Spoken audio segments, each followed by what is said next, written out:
사이다 무비튼. 우리 부부는 아이는 아직 없었고 혼자 대신 시어머니를 모시고 시댁에서 살았다. 까다로운 시어머니와 같이 사는 건 조심스러웠고 나를 마음에 들어하지 않는 게 온몸으로 느껴졌기 때문에 솔직히 독립해서 따로 살고 싶었다. 하지만 결혼 승낙 조건이 시어머니와 동거하는 거였기 때문에 결혼과 동시에 시댁에서 신혼을 시작했다. 내가 남편보다 2살 많은 게 불만이었는지 시어머니는 말끝마다 너처럼 나이 든 여자 말고 내 아들은 더 젊고 예쁜 애들이 줄을 섰을 텐데 라고 한탄했다. 나이만 들먹이는 게 아니라 모든 일거수일투족에 토를 달면서 내 생각에는 충분히 맛있게 된 요리도 맛이 없다는 이유로 입에 대지도 않고 바로 싱크대에 쏟아버렸다. 남편이 있는 데서는 삼갔지만 나한테 대놓고 내 아들이 하루빨리 정신을 차려야 되는데 라고 노래를 불렀다.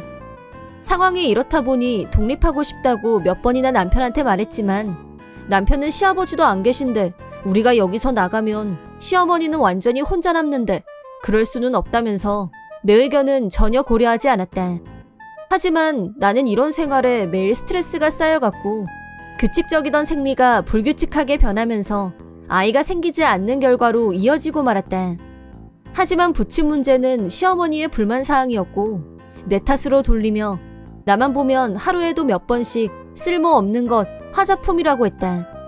눈만 마주쳐도 그런 말을 계속 들어야 하는 숨막히는 생활. 스트레스는 더욱 커져갔고 생리불순도 갈수록 심각해졌다. 남편은 내 몸을 걱정하는 게 아니라 어쩌다 생리를 하면 한숨을 쉬었다. 작정하고 괴롭히는 시어머니보다 방관적인 남편이 더 나를 힘들게 했다. 나는 어떻게 해서든 호르몬 밸런스를 정상으로 돌려서 꼭 임신해야겠다는 강한 의지를 갖게 됐다. 그래서 병원을 찾아갔는데 예상하지 못했던 결과를 듣게 됐다. 내 몸속에 암세포가 자라고 있다는 거였다. 의사는 앞으로 나한테 일어나게 될 일들에 대해 말했지만 나는 너무 큰 충격을 받은 상태라 제대로 들리지도 않았다. 집으로 돌아가는 내내 넋이 나가 있었다. 집에 도착한 후에도 손 하나 까딱할 수 없었다. 시어머니가 언성을 높이며 잔소리를 했지만 폭언조차 들리지 않을 정도로 충격에서 헤어나오지 못하고 있었다. 퇴근하고 돌아온 남편에게 중요한 얘기가 있으니 방으로 들어오라고 한 후 오늘 암 선고를 받았다는 말을 냈다. 그러자 남편은 나를 자기 품에 안아주면서 괜찮을 거야, 분명히 고칠 수 있어 라며 위로해줬다. 남편의 따뜻한 위로는 감동이었다. 일단 지금은 최대한 안정을 취하는 게 좋겠다는 남편의 배려에 안심했다. 시어머니한테는 적절한 때가 오면 자기가 직접 말씀드리겠다고 하길래 나는 남편의 뜻에 따르기로 했다. 처음 암이라는 말을 들었을 때는 모든 게 끝이라는 생각이 들었지만 남편이 옆에 있어준다면 같이 힘을 합쳐서 기적을 바랄 수도 있지 않을까 하는 기대를 갖게 됐다. 하지만 그리고 며칠 후 저녁 준비를 하려는데 조미료가 부족했고 가까운 슈퍼에 가서 장을 봐왔다. 집에 들어오자 거실에서 남편과 시어머니가 얘기하는 소리가 들려왔다. 두 사람의 대화 내용은 경악 그 자체였다. 엄마 며느리 암이래. 얼마 못 산다는데 내가 걔 앞으로 2억짜리 보험 든 거 알지? 우리 좀 있으면 대박 터져. 그게 진짜니? 곰도 구르는 재주는 있다더니 걔가 쓸모있는 날이 다 오네. 말이 나왔으니 말인데 내 친구 딸이 네 얘기를 하더래. 너무 괜찮아 보인다고. 나이도 25이고 쟤 죽으면 재혼하면 딱 좋겠다. 시어머니의 말에 남편은 손뼉을 치면서 엄마 최고야 라며 웃고 좋아했다. 바로 며칠 전 나를 걱정하고 위로하면서 둘이서 같이 힘내자고 했던 남편은 대체 무엇이었을까? 남편의 본성을 알게 되자 눈물이 저절로 흘러나왔지만 절대 용서 불가, 분노가 폭발했다. 나는 두 사람이 바라는 대로 죽어주리라 마음먹었다. 그리고 다시 일주일 후 내가 병원에서 검사를 받고 오자 남편은 다시 내 앞에서 나를 걱정하는 척 어떻게 됐어? 병원에서 뭐 더 자세한 얘기 들은 거 없어? 라고 묻길래 남편이 듣고 싶어하는 대로 말해줬다. 그게 나 여명 1년이래. 그러자 남편은 웃는 얼굴을 감추려고 손으로 입을 가렸고 금세 표정을 고친 후 울먹거리면서 당신은 괜찮을 거라는 멘트를 날렸다. 아마 남편의 본성을 모르는 나였다면 울면서 감동했을 게 분명하지만 이미 본성을 안 이상 가증스러울 뿐이었다. 그 후 남편과 시어머니는 여명 1년이라는 내 말을 그대로 믿었고 나를 대하는 태도가 지금까지와는 전혀 딴판으로 변했다. 남편은 헌신적으로 나를 보살폈고 눈만 마주치면 시도 때도 없이 막말하던 시어머니는 입에서 폭언이 싹 사라졌다. 무자식 상팔자라더니 그 말이 맞네. 자식 남겨두고 가려면 더 괴로웠을 텐데 라고 위로 비슷한 말을 했지만 숨겨진 뜻은 자기가 따로 점 찍어놓은 여자랑 남편을 재혼시키려면 남편이 애딸린 호라비가 아닌 게 훨씬 일이 수월하다는 의미일 거다. 남편과 시어머니는 나한테 급 친절하게 구는 한편 돈 씀씀이가 날로 해퍼지는 경향을 보였다. 나는 그런 변화를 모르는 척하고 있었다. 남편의 가방이 명품백으로 바뀌고 시어머니는 친구들하고 여행을 가는 등 돈을 펑펑 쓰고 돌아다녔다. 빚까지 내서 돈을 쓰고 다니는 두 사람. 나는 암에 걸려서 정신이 없을 테고 아무것도 모르고 있을 거라고 생각하는 것 같았다. 그들이 바라는 대로 나는 빚이 쌓여가는 걸 모르는 사람으로 있어줬다. 남편과 시어머니는 내가 혼자 병화와 싸우는 동안 어차피 죽을 텐데 혼자 용쓰네 라며 나를 가소롭게 생각하고 있었겠지만 8개월 후 나는 완치 판정을 받아냈다. 원래부터 의사한테 여명 선고 같은 건 받지도 않았었다. 남편의 본성을 알고 난 후 곧 내가 죽을 거라고 말해준 것뿐이었다. 처음 암이라는 말을 들었을 때는 이제 곧 죽겠구나 하는 생각이 들었던 건 사실이다. 의사는 아직 할 수 있는 치료가 많이 남아있다고 했지만 나에게는 죽음이란 단어가 너무 크게 다가왔고 두려움밖에 없었었다. 하지만 나의 죽음이 남편의 기쁨이 될 줄이야. 죽음보다 더 끔찍한 건 현실이었다.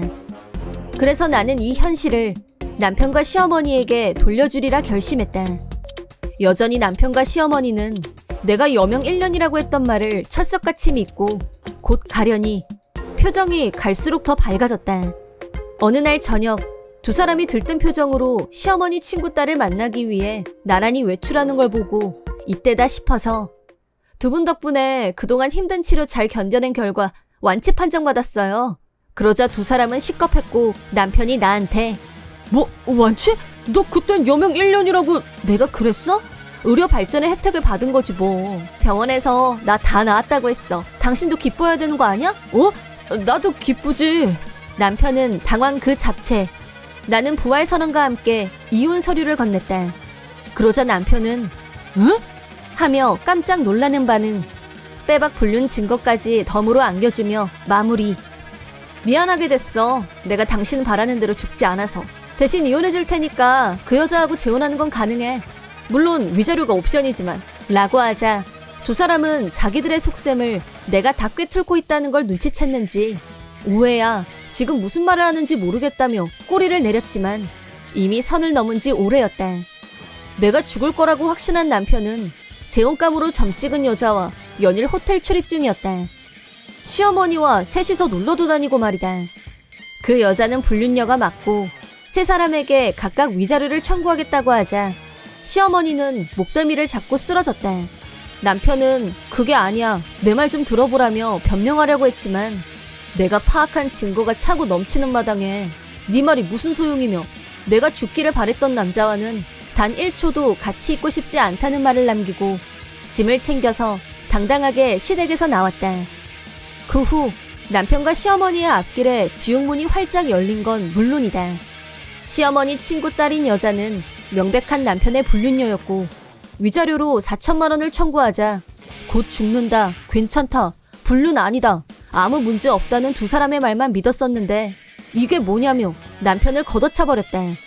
하지만 그렇게 간단하게 해결될 문제가 아니어서 내부 사정이 매우 구질구질해지고 말았다. 게다가 내 보험금만 들어오면 바로 해결된다고 믿고 미리 펑펑 써댄 돈이 무려 5천만 원을 넘어버렸다. 하지만 들어올 보험금이 없으니 갚을 길도 막막했고 결국 집을 내놓는 신세가 되고 말았다. 두 사람은 현재 집도 절도 없는 신세.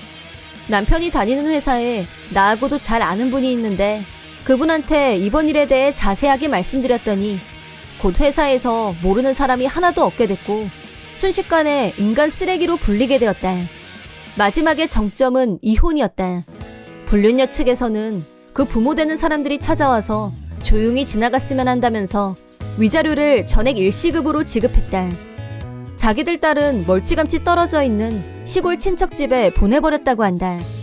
남편은 회사에서 자진 사표를 내지 않을 수 없을 만큼 정신적인 압박을 받았다고 한다.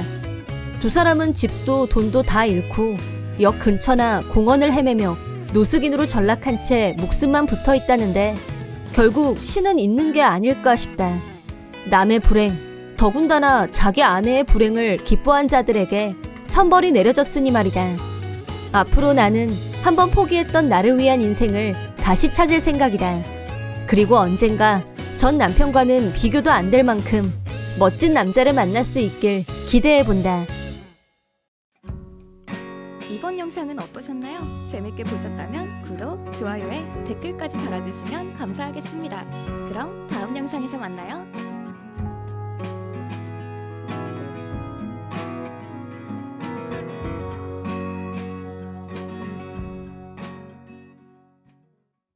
결혼 초기부터 동거하자, 싫으면 생활비 보내라, 집안일 거들어라 라고 끝없이 피로감을 주던 옆 동네 사는 시부모님.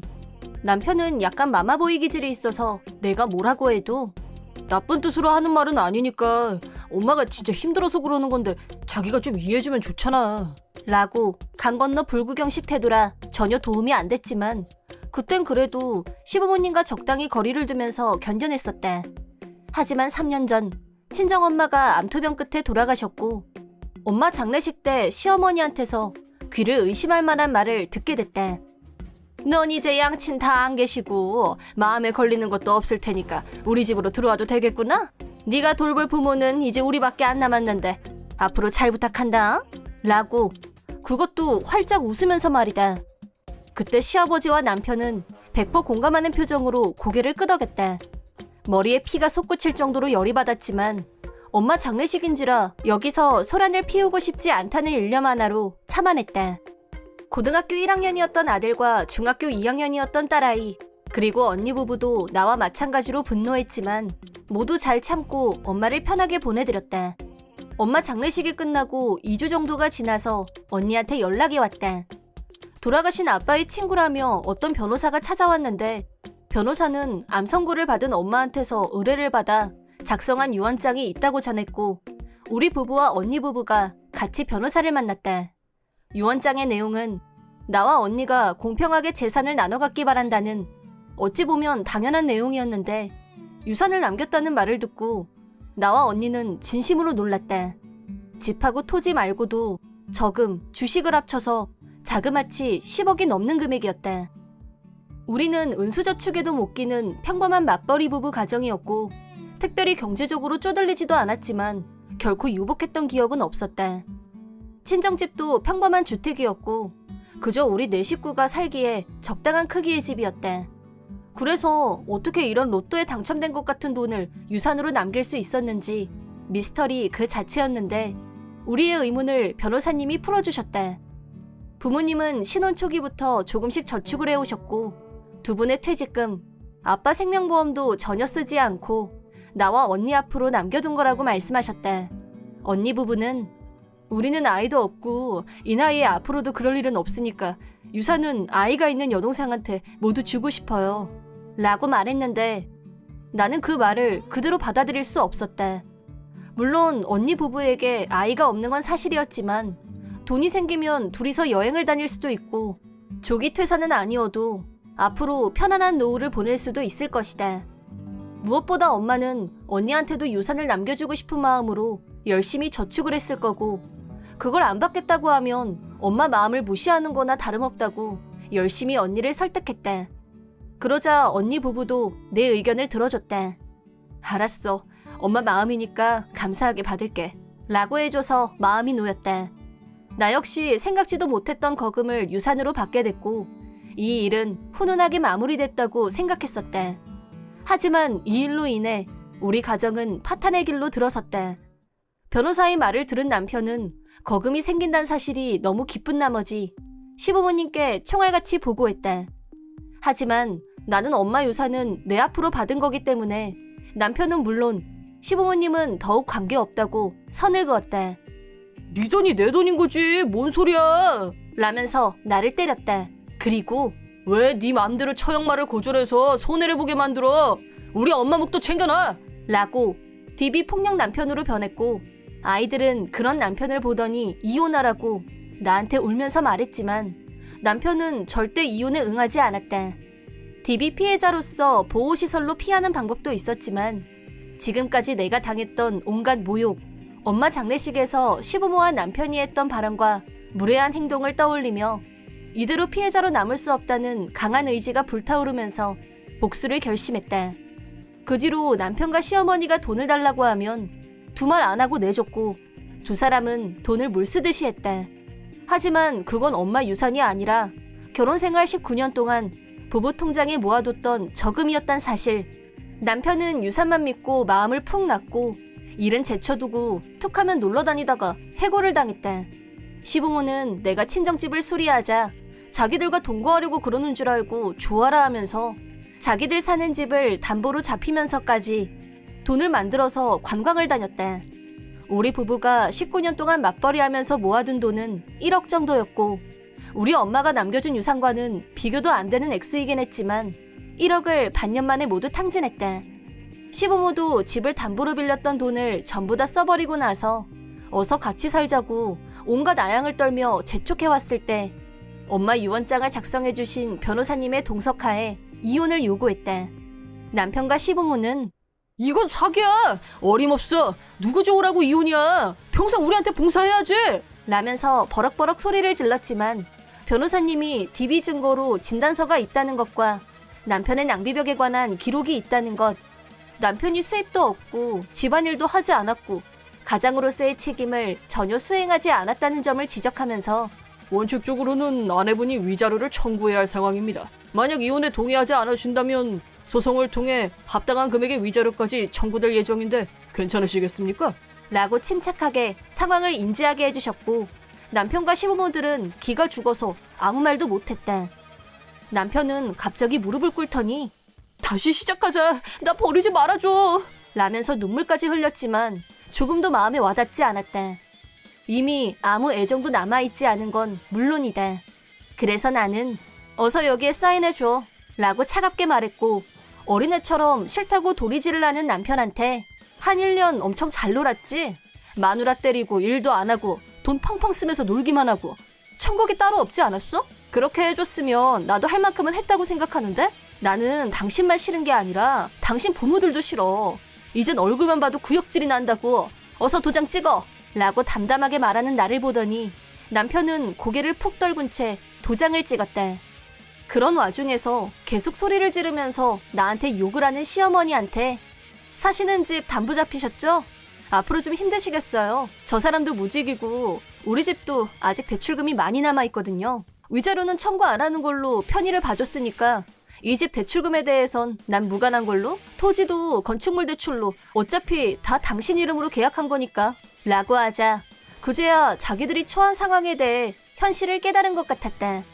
멘붕 그 잡채인 시부모들을 무시하고 승리의 미소를 지어 보인 후 남은 짐을 챙겨서 변호사님과 집에서 나왔다. 그 후의 일은 모두 변호사님을 통해서 연락하기로 되어 있었고 시댁이 어떻게 됐는지 특별히 물어보지는 않았지만 남편한테서 재결합을 도와달라는 전화가 수도 없이 걸려왔었다고 하길래 대꾸할 가치도 없다고 말씀드렸다.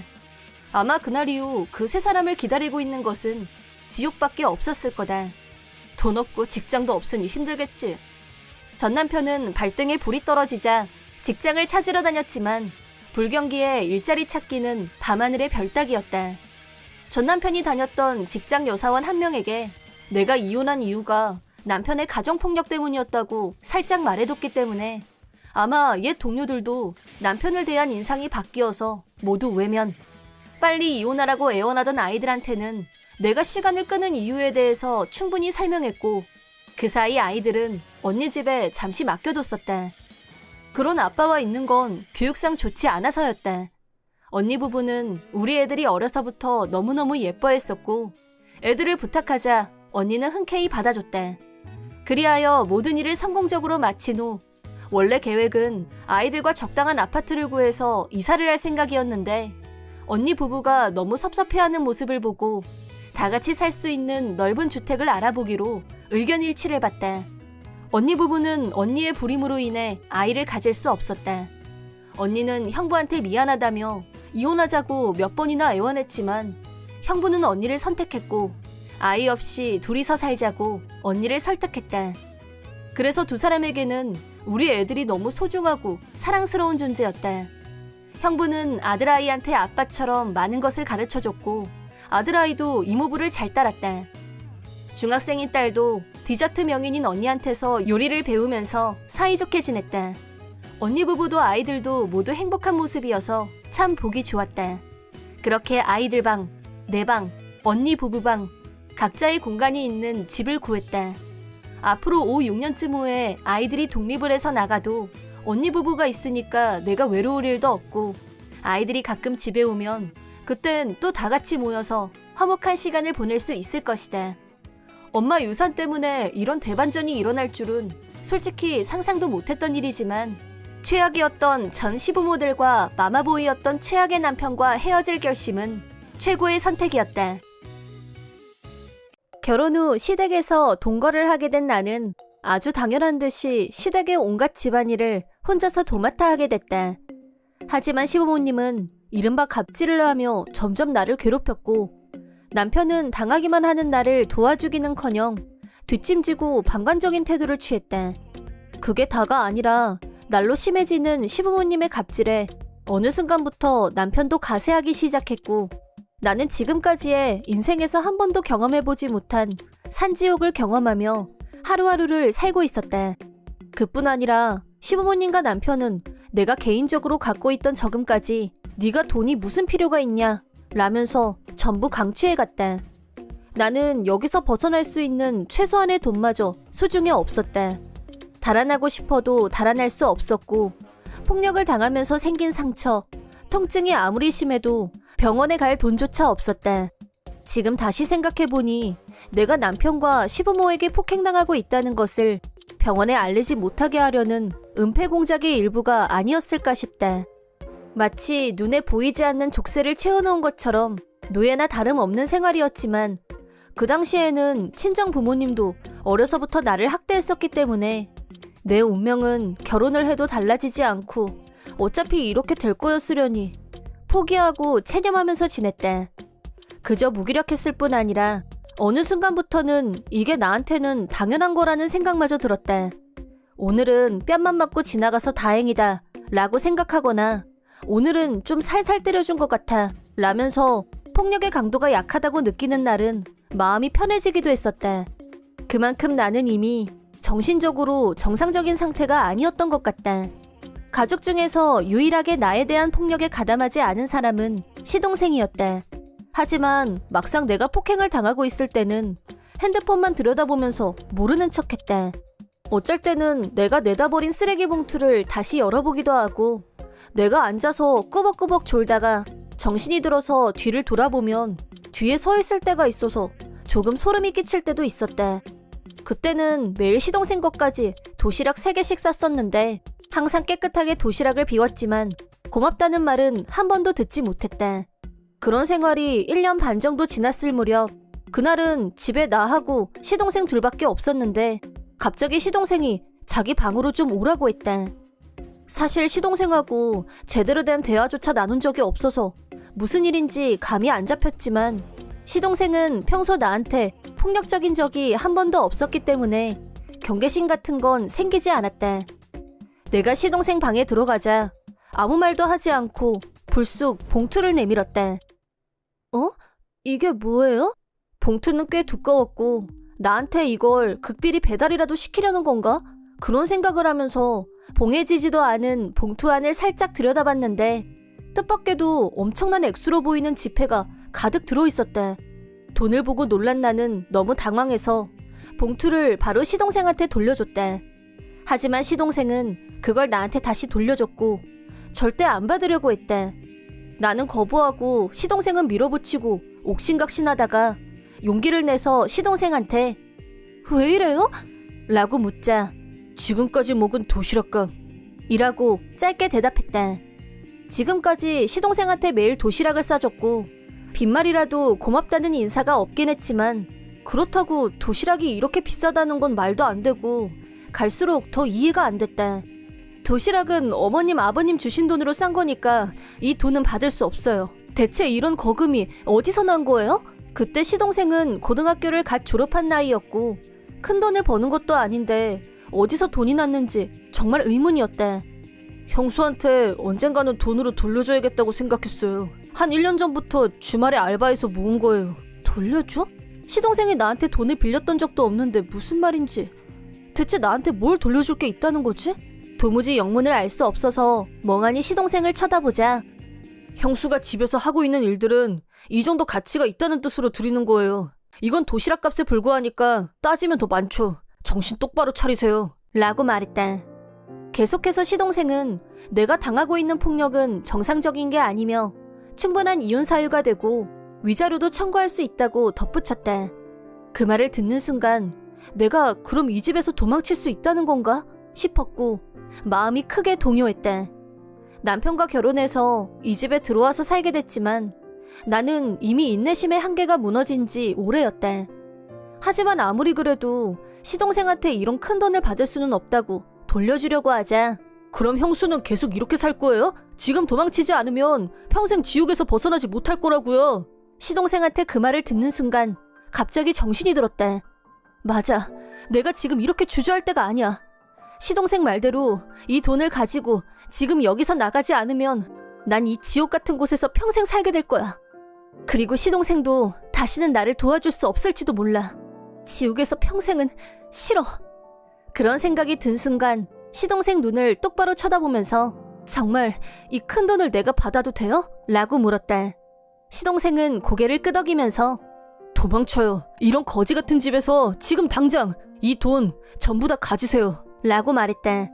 나는 시댁에 들어온 후 처음으로 위로받은 기분이었고 굵은 눈물방울이 펑펑 흘러나왔다. 이렇게 큰 소리로 펑펑 울어본 건 태어나서 처음이 아닐까 싶었다. 시동생은 내가 실컷 우는 동안 그저 옆에서 말없이 지켜만 봤다.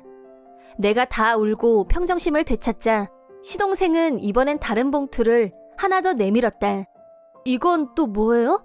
봉투 안에는 내가 버렸던 병원 진단서와 시동생이 자기 핸드폰으로 찍은 내 몸의 멍자국 등 증거사진이 담긴 메모리가 들어있었다. 이건 형수가 버린 거 내가 다시 찾아왔어요. 그리고 형수가 무차별 폭행을 당하는 거 촬영한 것도 있고 사진도 있으니까 증거는 충분할 거예요. 그 말을 듣는 순간 가끔 시동생이 내 뒤에 서 있었던 이유, 내가 맞는 걸 보면서도 못 본 척했던 이유가 무언지 알 것 같았다. 부끄럽지만 내가 나섰다고 해도 아무것도 바꾸지 못했을 거예요. 하지만 형수를 여기서 도망치게 도울 수는 있어요. 그러니까 이거 가지고 어서 나가세요. 지금까지 죄송했어요. 도시락 정말 맛있었고요. 처음으로 시동생한테서 맛있었다는 말을 들으니 가슴이 뜨거워지면서 눈물이 솟았지만 얼른 눈물을 훔쳐냈다. 그리고 나는 즉시 시동생이 준비해놓은 배낭에 증거품과 일용품 등을 넣고 시댁에서 나왔고 시동생이 알려준 변호사 사무실로 직행했다. 그 변호사는 시동생 친구의 누나라는데 내 얘기를 듣더니 나를 돕겠다고 약속해 주셨다. 변호사 비용을 걱정하자 동생 친구의 형수 일인데 어떻게 남의 일이겠냐며 친척 돕는 기분으로 임할 거니까 다른 의뢰와는 다르다고 말씀해 주셨다. 하나부터 10까지 전부 시동생한테 구원받은 느낌이었다. 그 후 들키지 않게 조심하면서 시부모님과 남편을 한꺼번에 고소하는 데 성공. 시부모와 남편은 내가 집을 나간 걸 알고 격노했지만 나는 이미 시댁에서 멀리 떨어진 곳으로 옮긴 후였고 훌륭한 변호사님 덕분에 무사히 거액의 위자료를 받아낼 수 있었다. 시부모와 남편은 내가 집에서 안 보이자 열받아서 난리가 났었다는데 평소에 나를 봐도 못 본 척하던 시동생이 내 탈출을 도왔을 거라고는 전혀 상상 못했고 어차피 돈도 없으니까 근처에 있을 거라면서 집 근처만 이잡듯이 뒤졌다고 한다. 혹시 어쩌면 시동생은 이런 것까지 모두 계산해뒀는지도 모르겠다. 시부모님과 남편은 그저 평범한 수준의 경제 능력을 갖고 있었기 때문에 나한테 위자료를 갚고 난 후 통장 잔고가 완전히 텅텅 비었다. 또 시동생이 수면화해서 열심히 공작 활동을 벌이며 소문을 퍼뜨렸기 때문에 시부모와 남편이 했던 무자비한 짓들이 동네에 소문이 났다고 한다. 그 세 사람한테는 매일같이 폭행을 당했지만 동네 사람들은 나를 보면 항상 다정하게 말을 걸어줬고 아픈 데는 없냐고 걱정을 해줬던 것도 어쩜 시동생 덕이었을까? 아무튼 세 사람은 동네에서 고립됐고 지금은 시댁에 찾아오는 사람도 없다고 한다. 남편 직장에도 같은 소문이 퍼져서 아내를 노예 취급한 사람으로 특히 여사원들한테 따가운 눈총을 받게 됐다는데 결국 회사에서 못 버티고 사표를 쓰고 나왔고 은둔형 외톨이가 됐다고 한다. 시댁에서 나온 후 시동생하고도 연락이 끊어졌었는데 내 형편이 좀 좋아지면 반드시 이 은혜를 갚아야겠단 마음에 변호사님께 물어서 시동생 번호를 알아뒀다. 또 현재 시댁이 어떻게 됐는지도 변호사님이 알려주셨다. 내가 나온 후 시동생도 집에서 독립을 했고 그 후 전 시부모와 남편은 돈이 없어서 월세도 못 내는 처지에서 지금은 공원을 전전하는 홈리스가 됐다고 한다. 그거야말로 천벌을 받은 게 아닐까 싶다. 아직은 시동생 덕분에 받은 돈으로 생활비를 쓰면서 지내고 있지만 하루빨리 생활터전을 자리 잡은 후 반드시 시동생한테 은혜를 갚으리라 다짐하고 있다. 내 이름은 정하나. 1년 6개월 전 남친 한지성에게 프로포즈를 받았고 지난 1년 6개월 동안 충분히 시간을 가진 후 프로포즈를 받아들였다. 결혼 후에도 여자의 사회생활을 인정하는 트인 생각을 가진 남자라고 생각했고 실제로도 그는 모자란 곳이 없는 나한테는 과분한 사람이었다. 하지만 결혼 승낙을 받으러 시댁에 갔을 때 시아버지 될 분을 만난 순간 인생에 먹구름이 들기 시작했다. 시골에서 살고 계신 지성씨 아버지는 처음부터 우리 두 사람의 결혼을 못마땅해 하는 분위기였는데 우리가 얘기를 마치자 버럭 화를 내면서 뭐야? 어디 결혼한 여자가 나가서 일을 한다는 거야? 그게 뭐가 문제인지. 지성이는 장차 우리 회사를 물려받을 후계자야. 지성이 부인은 남편 공경하고 가정 지키고 회사 거두는 여자여야 돼. 아버님이 말하는 회사란 지성씨 고조부님 때부터 사업을 이어왔고 이 지역에서는 사람들이 많이 알아주는 회사였다. 하지만 사실 규모 면에서는 아주 작은 회사였다. 지성씨는 곧바로 아버지에게 반론을 펼쳤다. 우리 회사는 시대 흐름에 뒤처졌을 뿐 아니라 이대로라면 도산할 게 뻔합니다. 전 이런 회사 물려받을 생각 없습니다. 나는 이미 내 일이 있고요. 그깟 평성은 남 밑에서 빌빌대는 꼴은 대대로 사장님 소리 들은 우리 집안에선 안 될 말이다. 지성씨 아버지는 분노에 찬 눈빛으로 나를 노려보면서 너 저 여자를 이 집안 며느리로 만들 생각이면 다시 교육시켜. 어디서 결혼하고 나서도 회사를 다니겠다는 멍청한 소리를 해. 가정하고 일은 양립 자체가 어불성설이야. 여자는 국으로 집안에서 조용히 살림이나 하는 게 최고야. 이 집안 가풍은 전형적인 남존여비 사상에 찌들어 있었다. 작은 시골에서 가족 경영회사를 대대로 이어오고 있어서 그런지 아버님은 말투 자체가 모두 명령조인 분이었다. 이름이 정하나라고? 그렇게 직장에 다니고 싶으면 우리 회사에 나와서 파트 근무를 하든지 특별히 봐주는 거다. 현재 대도시에서 대기업 정사원인 나한테 왜 이런 시골 영세 기업 파트 근무라는 특별한 혜택을 베푸시는지 전혀 고맙지 않은 제안을 어떻게 거절해야 할지 모르고 있을 때 지성씨가 귓속말로 속삭였다. 이 지역은 여자가 일할 만한 직장이 거의 없어서 아버님 회사에 다니고 싶어하는 여자들이 꽤 있다는 것이었다. 가족처럼 편안한 직장이라는 슬로건만 보고 해마다 이 회사를 지원하는 지원자들이 있다고 한다. 어떤 의미에서는 회사 자체가 진짜 가족적일 수도, 구성원들이 전부 가족들이니까 당연히. 하지만 인척관계가 전혀 없는 생판 남인 여사원이 들어오면 살벌한 일이 벌어진다고 한다. 과중 업무에 자빌 몰빵은 물론이고 빨래 빨기, 저녁밥까지 시키면서 잔업수당은 지불하지도 않는 악덕 기업. 쉬지도 않고 자기 회사 자랑을 장황하게 늘어놓는 아버님을 보면서 슬슬 머리가 아파오기 시작했다. 일단은 오늘의 목적, 결혼 승낙을 받기 위해 내 입장을 피력했다. 결혼은 당사자인 지성씨와 저 둘의 문제입니다. 물론 허락을 받으러 온 건 맞지만 저에 대해서 멍청하다느니 일방적으로 비하하시는 건 납득할 수 없습니다. 뭐야? 어디서 여자가 건방지게? 암탉이 울면 집안이 망하는 거 몰라? 말끝마다 여자가 꼬박꼬박 깎아내리는 아버님. 그러더니 이런 건방지고 발칙한 여자는 절대 인정 못한다. 결혼이고 뭐고 당장 헤어져. 썩 나가! 지성씨 아버님은 나와 지성씨에게 강압적으로 헤어지라고 명령했대. 결국 우리가 할 수 있는 일은 지성씨 집에서 조용히 나오는 것뿐이었대. 이날 첫 대면에서 함부로 취급하고 막말 세례를 받았던 것만으로도 분통이 터지는데 아버님은 자기 멋대로 지성씨의 혼처를 알아보고 다녔대. 그렇게 해서 고른 여자는 그 지역 출신의 지고지순 스타일이라고 했대. 워낙 작은 동네라 지성씨와도 아는 사이인 모양이었는데 맞선이라니 황당하다는 반응이었대. 아버님은 전화로 맞선을 종용했대. 날짜랑 장소 다 정해놨으니까 너는 시키는 대로 가서 여자애 만나고 와서 네 하고 딱 한마디만 하면 끝이야. 양가끼린 결혼 얘기 이미 다 끝내놨으니까 형식적으로 얼굴 보는 자리다. 내 얼굴에 먹칠할 생각일랑 마라. 지성씨에게 이 얘기를 들은 나는 당황하지 않을 수 없었대. 뭐? 그럼 어떡해? 이거 무시해도 되는 거 맞아? 결혼할 사람 있다고 인사까지 시켰는데 이렇게 막가파식으로 나올 줄은 몰랐어. 대책 없는 꼰대. 됐어. 맞선 자리에 안 나가면 다 끝나는 일이야. 하지만 이게 한 번으로 끝날지 어떨지는 모르는 일이잖아. 맞선 장소는 그 지역에서 가장 격식 있고 고급진 곳으로 정해져 있었대. 그것만 봐도 아버님이 얼마나 진심인지가 엿보였대. 무시하는 것 말고 다른 방법은 없을까? 다음엔 이보다 더 큰 게 올 것 같은 두려움에 불안하고 공포심마저 들었대.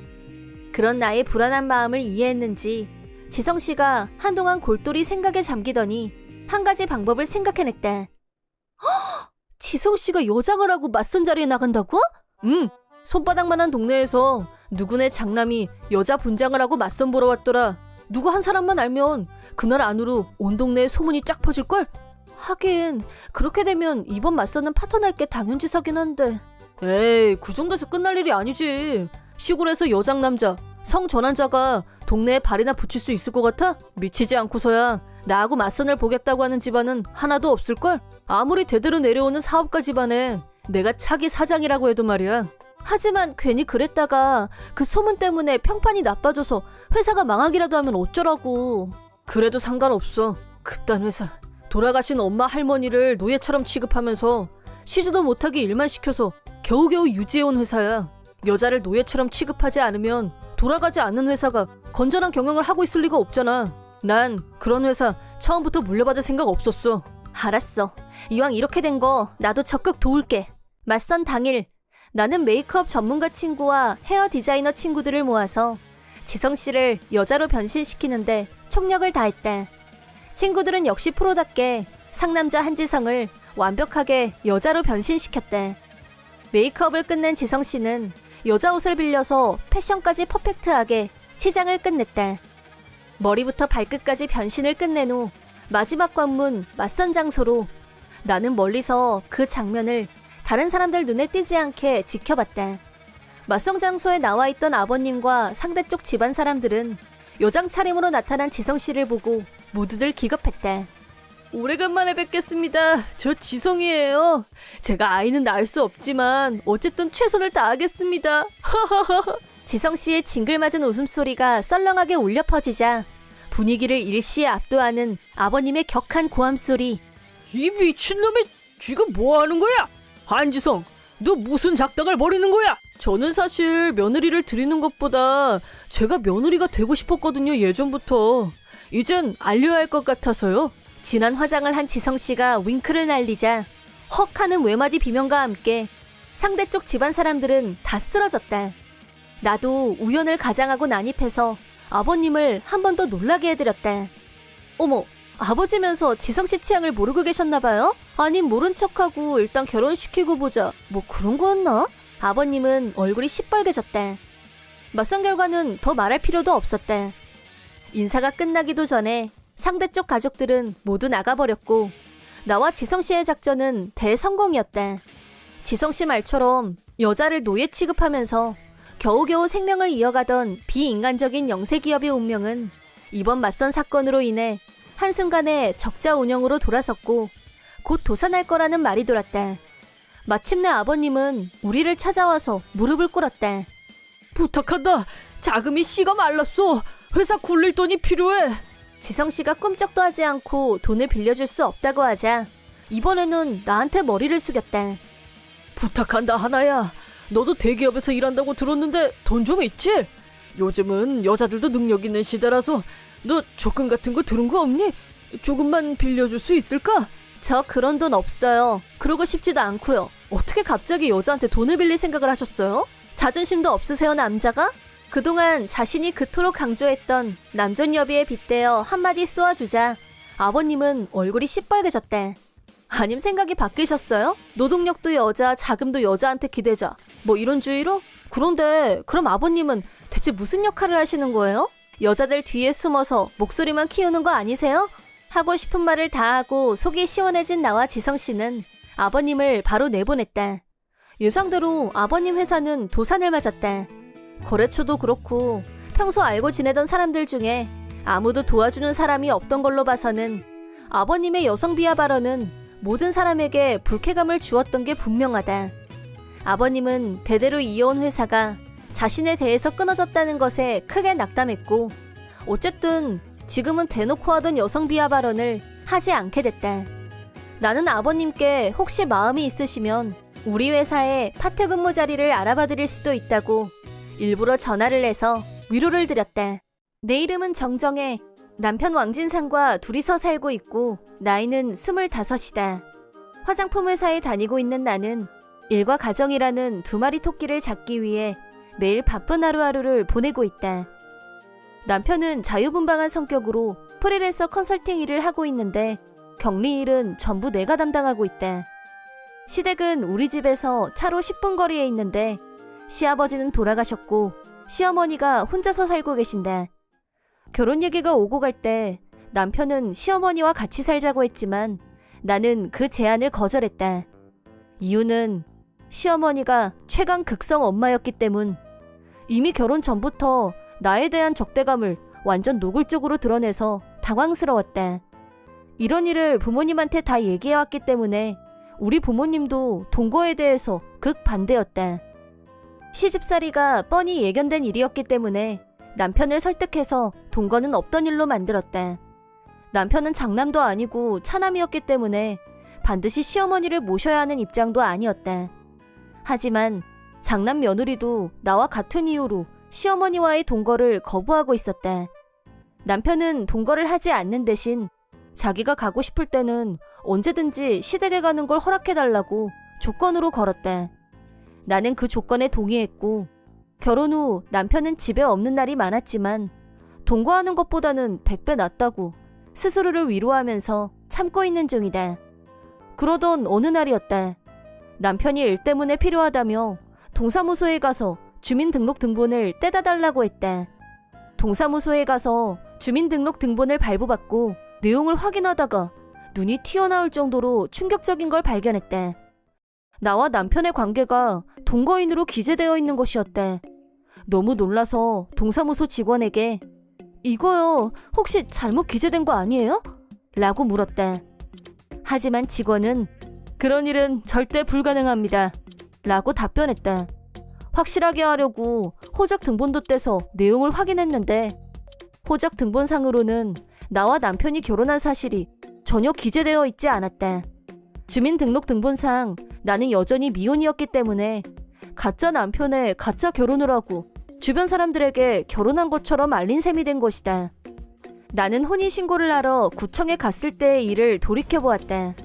혼인신고는 둘이서 같이 하러 갔었지만 갑자기 배가 아파서 내가 화장실에 뛰어간 사이 남편이 혼자서 제출을 해버렸다. 그때 내가 왜 나 안 기다렸어? 역사적인 순간인데 그걸 혼자서 제출하는 법이 어디 있어? 라고 남편에게 항의하자 혼자 하든 둘이 하든 제출만 하면 됐지 뭘 그래? 라고 했던 게 생각났다. 동사무소에서 바로 남편한테 전화를 걸어서 당장 집으로 오라고 했지만 바쁜 일이 있어서 집에 못 온다고 말했다. 어쩔 수 없이 전화로 나하고 당신하고 정식으로 결혼한 부부가 아닌 걸로 되어 있는데 이게 어떻게 된 일이야? 라고 따져 묻자 남편은 담담하게 그때 혼인신고서를 제출하지 않고 쓰레기통에 버렸다고 자백했다. 뭐라고? 대체 왜 그런 건데? 라고 다시 묻자 엄마가 동거 안 할 거면 결혼은 하지 말고 언제까지고 내 아들로 호적에 남아있어 달라고 쓸쓸하게 말씀하셔서 그랬어. 라고 자기 딴엔 효를 택했을 뿐 절대 잘못한 게 없다는 듯이 말하는 걸로 들렸다. 이 일은 나뿐만 아니라 우리 결혼식에 참석한 부모님, 친척들, 친구들까지 나를 아는 모든 사람을 속인 게 되는데도 남편의 태도에서는 죄책감이나 미안함이 1도 느껴지지 않았다. 지금 그게 말이 된다고 생각해? 남들은 내가 결혼해서 유부녀인 걸로 알아. 당신이 지금 얼마나 많은 사람을 속였는지 아냐고! 라고 하자 남편이 화를 내면서 네가 동거하기 싫다고 해서 이렇게 된 건 왜 생각 안 해? 하더니 전화를 끊어버렸다. 동거 문제는 충분히 대화를 나눴고 남편도 내 생각을 완전히 이해해줬다고 생각하고 있었기 때문에 이런 일이 일어날 줄은 꿈에도 생각하지 못했었다.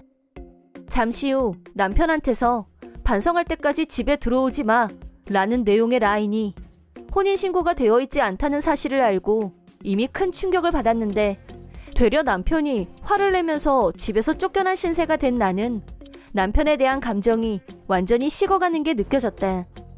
지금까지는 남편을 위해서 아무리 피곤해도 집안일, 회사 일에 아등바등, 남편 사업에 격리까지 도맡아서 해왔던 나 자신이 바보 같고 한심하게 느껴졌다. 지금까지 내가 동거인이란 사실도 모르고 아내 노릇을 잘 해보겠다고 동동거리며 살았는데 그게 화가 나서 미칠 것만 같았다. 나는 친정으로 향했고 친정 부모님께 오늘 있었던 일을 모두 말씀드렸다. 그러자 부모님은 당연히 경로. 아빠가 남편한테 전화를 했고 집에 와서 얘기하기로 남편과 시어머니가 같이 왔는데 시어머니는 여유 있게 웃으면서 그걸 이제야 들켰네? 라며 마치 장난을 치다가 들킨 것처럼 가볍게 말했다. 남편은 시어머니 모시고 싫다고 한 게 잘못이지. 왜 네가 성질이야? 라면서 나한테 짜증을 잔뜩 냈다. 나와 부모님은 하도 어이가 없어서 그냥 듣고만 있었는데 남편이 지금이라도 동거하겠다고 하면 호적에 정식으로 올려주고 라고 잘난 척을. 그 말을 듣고 아빠가 완전히 열을 받으셨다. 남의 귀한 딸한테 사기를 쳐놓고 어디서 잘난 척이야? 위자료 청구할 거니까 그렇게 알아! 라고 호통을 치시자 남편은 겁을 먹고 시어머니 뒤로 가서 얼른 숨었다. 그러자 시어머니가 좋게 해결할 일을 가지고 왜 화부터 내세요? 알았습니다. 돈으로 해결하자는 말씀이신 거죠? 라고 하길래 위자료 청구할 거고요. 헤어질 겁니다. 라고 딱 그 말만 했다. 헤어지겠다고 하자 남편이 갑자기 태도를 바꿔서 알았어! 동거 안 하면 될 거 아니야. 너 반성 다 했으면 이제 집으로 와도 돼. 라고 인심 쓰듯이. 아직도 자기 객관화가 안 된 게 분명했다. 혼인신고한 것처럼 나를 속인 사기꾼하고는 절대 같이 못 살아. 어차피 결혼한 것도 아닌데 헤어지는 건 간단하지 않겠어? 라고 하자 남편이 입을 다물었다. 저렇게 드센 여자는 내가 보다 처음이다. 뭐해? 빨리 헤어지자고 하지 않고? 라고 남편한테 헤어지자고 재촉하는 시어머니와 생각이 딴 데로 가 있는 남편. 알았어. 그래, 결심했어. 결혼해. 지금 당장 구청 가자. 라며 사람 말귀를 못 알아듣고 진상을 떠는 남편하고 더 할 말도 없고 해서 시어머니와 같이 집 밖으로 내보냈다. 그 후 시어머니는 나와 남편을 하루라도 빨리 헤어지게 하고 싶어서 돈은 내가 줄 테니까 넌 내 아들한테서 떨어져 라고 연락이 왔다. 한편 남편한테서는 내가 다 잘못했다. 처음부터 다시 시작하자. 나하고 결혼해줘. 라고 혼자 뒷북치는 내용의 라인을 수도 없이 보내왔다. 나는 변호사를 찾아가서 남편한테 위자료를 청구했고 바로 헤어지기로 했다. 하지만 내 조건에 응하지 않고 버티는 남편 때문에 얘기가 진척되지 않은 채 한 달이 흘렀다. 변호사의 끈질긴 설득 끝에 위자료 지불에 합의한 왕진상한테서 전화가 걸려왔다. 그것도 한밤중에 말이다. 왕진상 전화는 무조건 안 받기로 했었지만 그날은 잠결에 나도 모르게 그만 전화를 받고 말았다. 그러자 왕진상이 울면서 우리 엄마가 쓰러져서 지금 병원에 있어. 라고 했다. 왕진상 말로는 시어머니가 갑자기 집에서 쓰러졌고 구급차에 실려왔는데 뇌경색이라고 진단을 받고 긴급수술에 들어갔다고 했다. 어린애처럼 전화기에 대고 엉엉 우는 왕진상. 우리 엄마한테 만약 무슨 일이 진짜 생기면 이 세상에서 나 혼자란 말이야. 그러니까 제발 너 나한테 돌아와. 라고 징그럽게 징징거렸다. 당연히 나는 절대 그렇게 못해! 라고 단호하게 거절한 후 전화를 끊었다. 시어머니는 다행히 생명에 지장은 없었지만 반신마비가 와서 누가 간병을 해줘야만 했다. 위자료는 시어머니가 지불하겠다고 했었는데 그건 불가능할 것 같고 왕진상이 전액 지불하는 걸로 상황이 정리됐다. 또 시어머니가 태어나기 전까지 시댁을 베리어 프리로 내부 공사를 해야 했기 때문에 왕진상은 통장에 가지고 있던 돈을 다 쓰고 빚까지 지게 됐다. 같이 살 때는 내 월급까지 합쳐서 생활비를 했기 때문에 왕진상은 혼자 월급으로는 지금까지 살았던 것하고 똑같이 살기는 힘들었고 본가로 들어갔다고 한다. 파국 후 반년이 지나서 내가 격리 일을 다 봐줬을 땐 아무 문제 없었지만 지금은 혼자서 하다 보니 연말 정산을 안 하고 넘어갔고 그것 때문에 탈세 혐의로 경찰 조사까지 받았다는 말을 들었다. 그 결과 왕진상은 일을 할 수 없게 됐고 일을 안 하니 수입이 없고 수입이 없으니 왕진상 모자의 생활이 어려워졌다. 그러자 왕진상은 무슨 생각을 했는지 또 나한테 전화를 걸어왔다. 다시 시작해. 사랑해. 난 너밖에 없어. 라고 철진한 멘트를 날리길래 전화는 착신 거부, 라인도 차단해버렸다. 결국 왕진상 모자는 살기가 힘들어졌고 돈이 없어서 고생을 하다 보니 지금까지 좋았던 관계도 순식간에 깨졌다. 결국 지금은 매일같이 싸우면서 살고 있다고 한다. 왕진상은 닥치는 대로 알바를 했지만 생활비는 계속 모자랐고 빚만 계속 늘어갔다. 지금은 생활고로 공지에 몰려있다고 한다. 나는 왕진상과 헤어진 후 새 아파트로 이사를 냈고 그리고 다시 얼마 후 새 남친이 생겼다. 이걸 행운이라고 해야 할지. 어쨌든 나는 이혼녀 신분이 아니었고 편한 마음으로 교제 2년 만에 결혼해서 28살에 첫 아이를 낳았다. 왕진상과 지냈던 시간이 생각나지 않을 만큼 지금은 매일매일이 너무 행복하다. 더구나 이번 시어머니한테는 전혀 불만이 없다. 결혼한 후 퇴사를 결심한 나는 지금은 남편과 아이에게 내 모든 것을 투자하고 있다. 앞으로도 우리 세 식구 언제까지고 행복하게 살았으면 하는 바람뿐이다. 내 이름은 김진수. 아주 평범한 회사원이다. 어려서부터 낯가림이 심하고 친구가 별로 없었던 나는 사회인이 된 이후 인간관계가 한 방에 바뀌는 일이 있었다. 나름 수입이 안정되고 나서 취미 삼아 한 애니메이션 동아리에 들어간 걸 계기로 공통된 취미를 가진 사람들과 만나다 보니 금방 친해졌고 정모 술자리에 참가하는 게 일상의 한 즐거움이 되어 있었다. 술자리에서의 화제는 단연 애니메이션이었고 이야기는 즐거웠고 시간은 금세 지나갔다. 동아리에 들어간 지 2년 후 새 멤버가 들어왔기 때문에 환영회를 열기로 했다. 매번 술자리를 주선했던 방주선이 소개한 사람은 첫인상이 조금 가벼워 보였던 한진상이란 사람이었다. 그럼 자기소개 부탁드립니다. 네, 처음 뵙겠습니다. 한진상이고요. 여러분 반가. 한진상은 겉보기엔 흔히 볼 수 있는 요즘 젊은 애들이었지만 역시 대화를 해보니 애니메이션 마니아가 맞았고 대화도 잘 통할 것 같았다. 한진상은 처음엔 말수가 별로 없었지만 차츰 적응을 하는가 싶더니 어느 순간부터 방주선을 제치고 자기가 리더 노릇을 했다. 오늘 회비는 6만원씩 내. 헐, 너무 비싼 거 아님?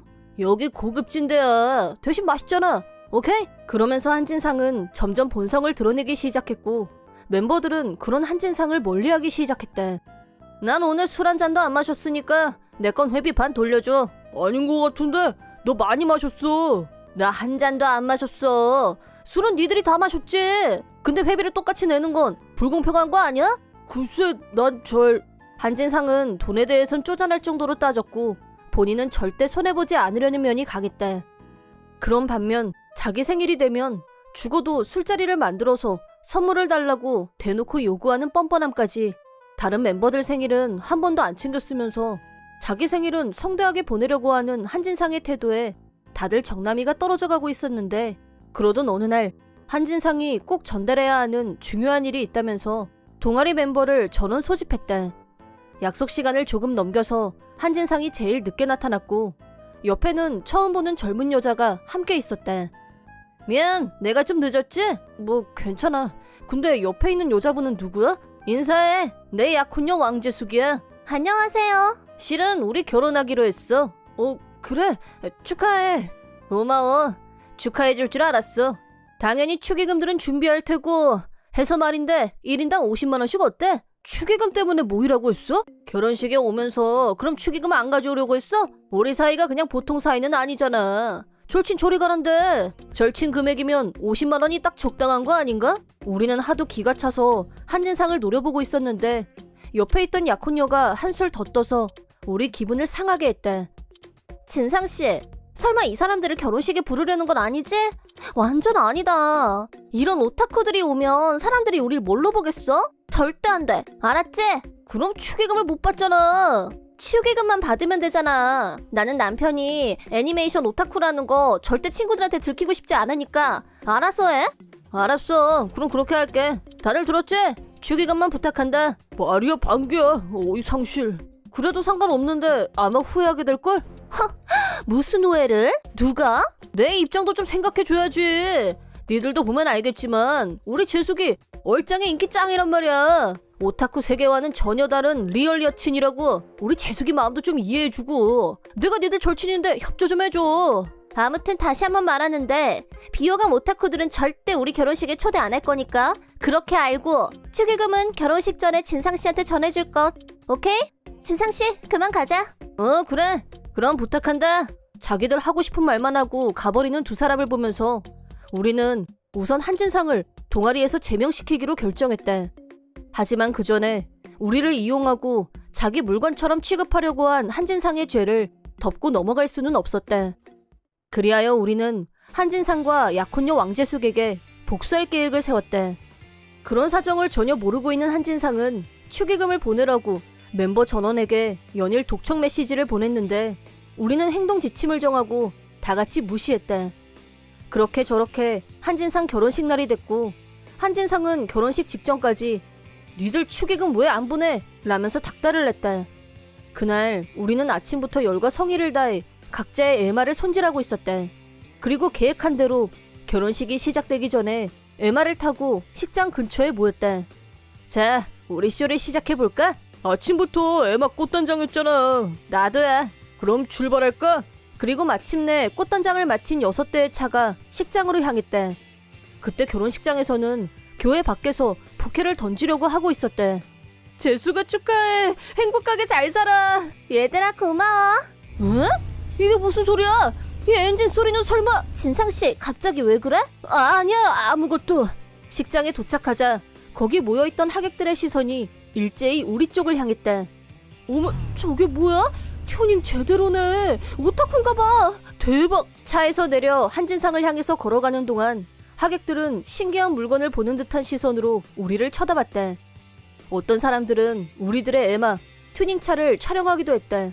특히 내 에마는 요즘 핫한 미소녀 전사가 초대형 프린트 되어 있을 뿐 아니라 내부 인테리어도 완벽하게 개조했기 때문에 사람들이 구경하느라 정신이 없었다. 진상아 축하한다. 니들 뭐야? 오지 말라고 했잖아. 재수가 이 사람들 네 신랑이랑 아는 사이야? 몰라 나도. 그냥 얼굴만 아는 사이예요. 헐, 우리 절친 아니었어? 얼굴만 아는 사이면 축의금은 안 줘도 되는 거 아님? 절친 금액이라길래 50만 원 넣어왔는데 그냥 가야겠다. 야 기다려. 내가 분명히 축의금만 보내라고 했잖아. 근데 왜 여기까지 온 거야? 신부 입에서 그 말이 나온 순간 주변에 있던 사람들 모두 개 어이없어하는 걸 알 수 있었다. 특히 바로 옆에 있던 신랑 신부의 부모님 얼굴이 누구보다 안 좋았다. 신랑 친구들 같은데 설마 진짜 결혼식에 안 부르고 축의금만 받으려고 했니? 그런 거야? 그건 그러니까 진상씨가 이런 오타쿠들하고 어울린다는 거 들키고 싶지 않아서. 진상군, 자네도 이 친구들하고 한패인 건가? 그게 두 사람 지난번에 우리한테 한심한 오타쿠들은 축의금이나 내라고 했잖아. 나도 똑똑히 들었어. 친구들한테 축의금을 강요하다니 네가 양아치냐? 부끄러운 줄 알아? 짜증나. 당신들 때문에 결혼식이 이게 뭐야. 엉망진창이잖아. 솔직히 전부터 생각했는데 넌 왜 이런 오타쿠들하고 다니는 건데? 됐어. 이 결혼 없던 걸로 해. 라고 화를 내더니 신부가 식장에서 나가버렸대. 식장에 있던 양가 부모님들은 우리한테 미안하다며 고개 숙여 사과하셨대. 충분히 복수를 마친 우리는 자랑스러운 에마를 타고 가려고 했는데 예식장에 있는 아이들이 우리 차 주변으로 몰려들기 시작했대. 우와, 이 차 대박이다. 멋있지? 히어로 애니 좋아해? 네, 좋아해요. 엄마, 나 사진 찍어줘. 이 분위기로 봐서 오타쿠에 대한 편견을 갖고 있는 사람은 한진상과 왕재숙 두 사람뿐.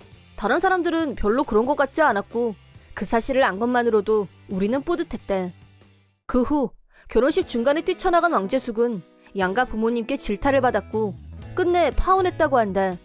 축의금은 하객 전원에게 돌려주고 결혼식 비용은 왕재숙이 혼자 지불하기로.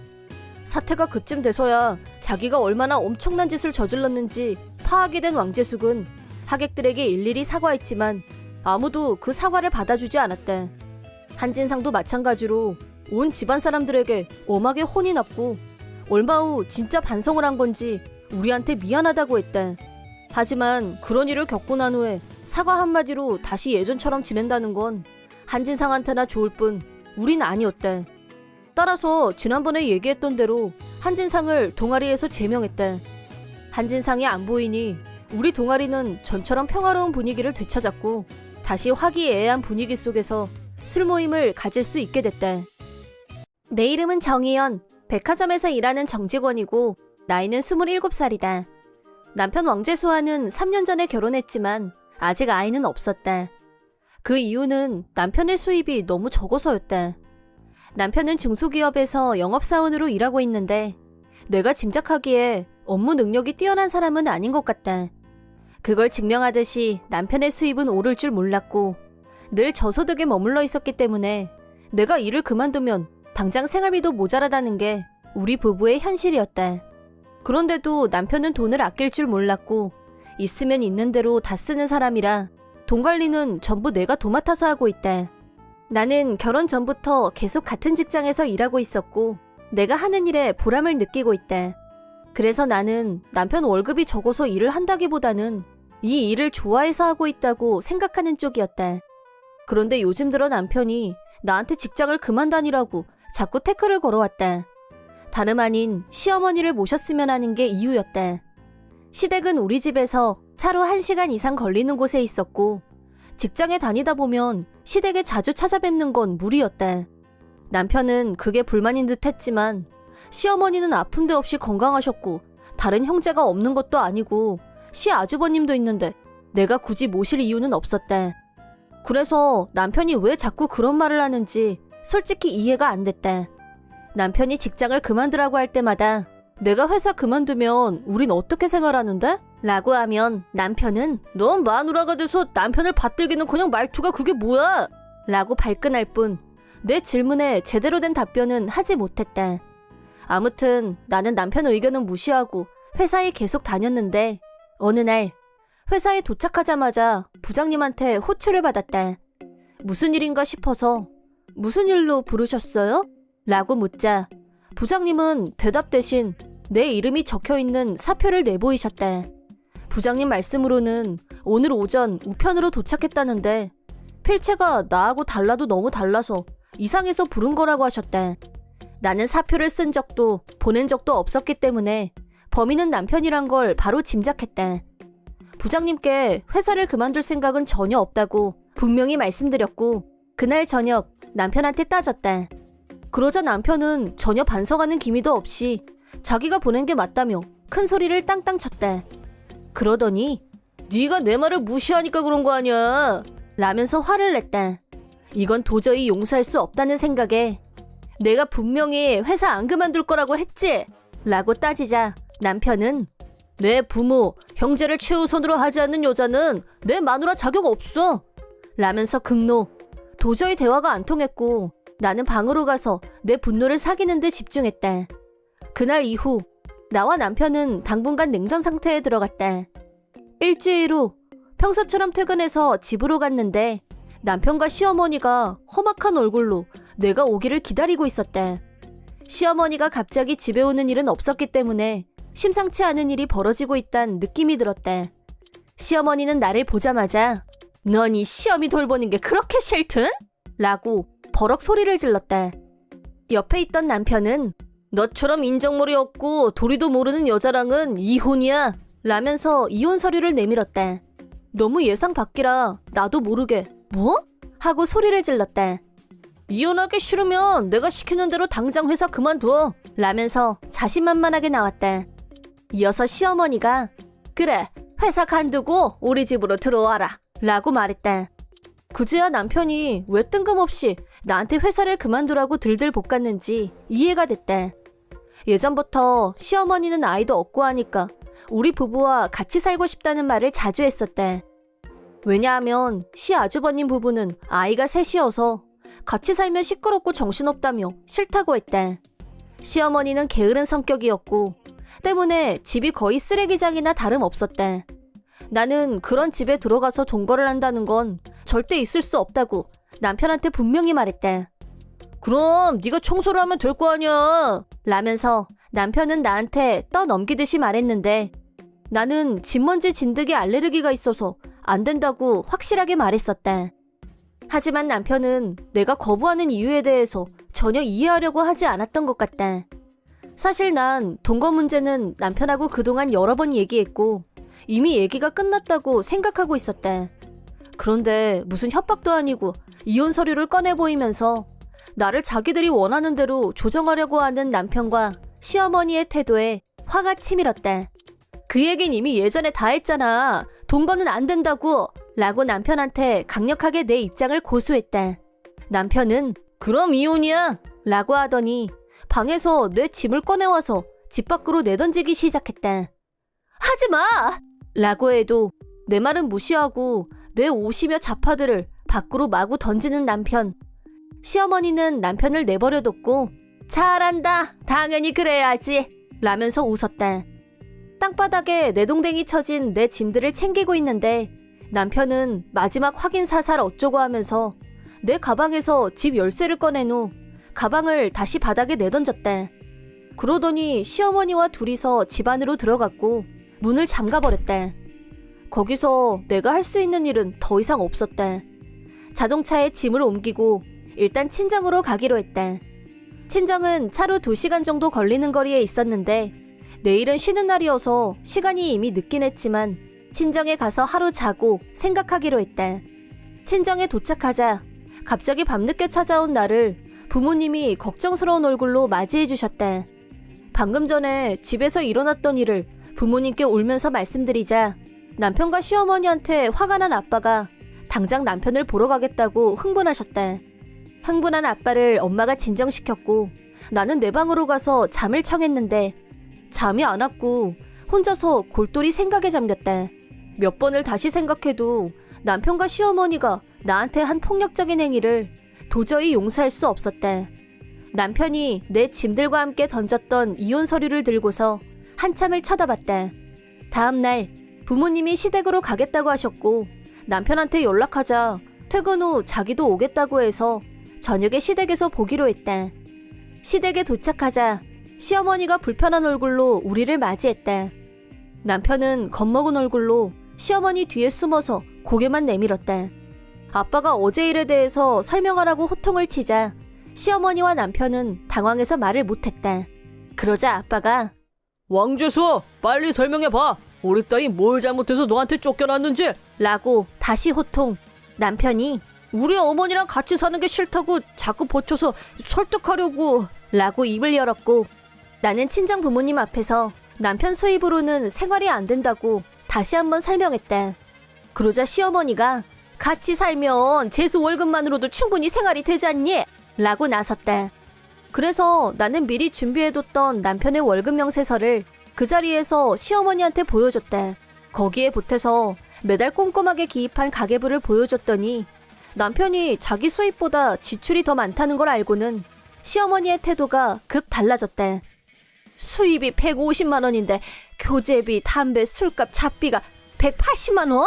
너 이거 사실이니? 남편은 작은 소리로 망했다 라고 하더니 입을 꾹 다물었다. 이 사람은 생활비를 가져오는 게 아니라 마이너스예요 라고 내가 목소리를 키우자 시어머니는 입을 다물었고 우리 부모님도 어이없다는 듯이 혀만 찼다. 동거를 한다고 해도 내가 직장을 그만두면 생활비가 한 푼도 없게 될 거란 걸 파악한 시어머니는 손바닥 뒤집듯이 동거 얘기는 없던 걸로 할 테니까 앞으로도 우리 재수 잘 좀 부탁한다 라고 얍삽하게 태도를 바꿨다. 이미 늦었어요. 이혼 서류 오늘 낮에 접수했거든요 라고 대답했다. 어젯밤 밤새도록 충분히 생각한 결과 이혼 서류를 제출하기로 결정 내렸고 마침 오늘 쉬는 날이어서 미룰 것 없이 즉각 접수시켰다. 동거를 하게 만들려고 나를 협박하고 생활비도 안 주면서 강요하고 집에서 내쫓는 폭력도 서슴지 않는 인간과 평생을 산다는 건 불가능하다는 게 내 결론이었다. 내가 이혼 서류를 접수했다고 하자 시어머니와 남편은 진심 놀라는 얼굴이었다. 그러더니 남편이 말도 안 돼. 난 그냥 너 겁주려고 이혼하자고 한 거였는데 라고 후회했지만 이미 때는 늦었다는 사실. 그러지 말고 나 사실 이혼할 생각 없었어. 어제 일은 내가 사과할게 라고 매달리는 남편을 깨끗하게 외면하고 시댁에서 나와버렸다. 그 후 이번에는 내가 남편을 집에서 내보내고 나는 지금까지 살았던 것처럼 똑같이 생활했다. 나한테서 쫓겨난 남편은 시댁으로 들어갔지만 남편은 월급을 받아도 돈 한 푼 안 내놨고 결국 연금으로 생활하는 시어머니한테 부담만 주면서 두 사람 사이도 틀어졌다.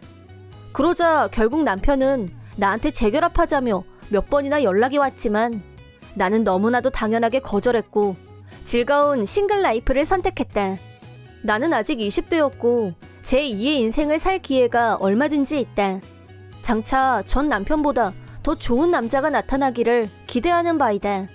전 남편 왕재수는 시어머니와 매일같이 싸웠고 그러다 정신적으로 무너지면서 회사도 그만두고 집에 틀어박혀서 운둔형 외톨이로 지낸다고 한다. 그런 전 남편을 건사하기 위해 시어머니는 친척들한테 계속 돈을 빌렸고 이젠 아무도 시어머니와 만나려고 하지 않는다고 한다. 시어머니는 그렇게 아들하고 같이 살고 싶다고 노래를 하더니 막상 좋은 일은 하나도 없고 되려 평생 고생길이 훤하게 열린 셈이다. 이 모든 것은 본인들이 판 무덤이니 두 사람은 나한테 했던 짓을 평생 후회하면서 살게 될 것이다. 사이다 무비튼. 내 이름은 진지한 33살의 회사원이다. 아내 한진자는 32살의 전업주부. 결혼 2년 차이지만 아이는 아직이었다. 모처럼 일이 일찍 끝나서 동료와 한잔할 생각으로 번화가를 걷고 있었다. 그러다 우연히 아내가 어떤 남자의 팔짱을 끼고 호텔에서 나오는 걸 목격했다. 나는 두 사람을 향해 다가갔고 핸드폰으로 증거사진을 찍는 것도 잊지 않았다. 불륜남은 나를 보더니 파랗게 질려서 쏜살같이 달아났다. 아내를 데리고 집으로 오긴 왔는데 아내는 미리 준비해둔 것처럼 변명을 늘어놨다. 당신이 취해서 잘못 본 거야. 착각한 거라니까? 술은 마시러 가지도 못했거든? 불륜남에 대해 물었지만 아내는 입을 열려고 하질 않았다. 입 안 열면 방법이 없을까봐 흥신소 고용해서 조사하면 다 나와. 하지마. 그 사람한테 절대 피해주면 안 돼. 피해를 입은 사람은 나거든? 어이상실 그 잡채. 좋아, 그렇다 이거지. 당신 하는 거 보니까 답은 하나네. 당장 이혼해. 안 돼 그건. 난 이혼 싫어. 아내는 마침내 불륜남에 대해 입을 열었다. 다음날 불륜남 집과 직장이라는 디자이너 사무실로 전화를 걸었다. 하지만 불륜남을 찾을 수 없었다. 부모님이 돌아가셔서 당분간 회사에 못 나온다는 연락만 있었다고 했다. 갑자기 불륜남 부모님이 돌아가신 모양인데 100% 거짓말이 뻔했다. 아내의 지인관계를 바탕으로 불륜남에 대한 정보를 수집한 결과 불륜남의 본가를 찾아냈다. 놈의 본가로 찾아갔더니 두 어르신은 멀쩡히 살아계셨다. 내가 사정을 얘기하자 두 분은 허리를 낮추고 사과하셨다. 하지만 정작 불륜남 본인은 도망 중으로 연락이 닿지 않았다. 며칠 후 불륜남의 부모님한테서 연락이 왔다.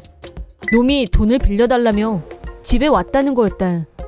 나는 전화를 바꿔달라고 했고 녹음기 버튼을 눌렀다.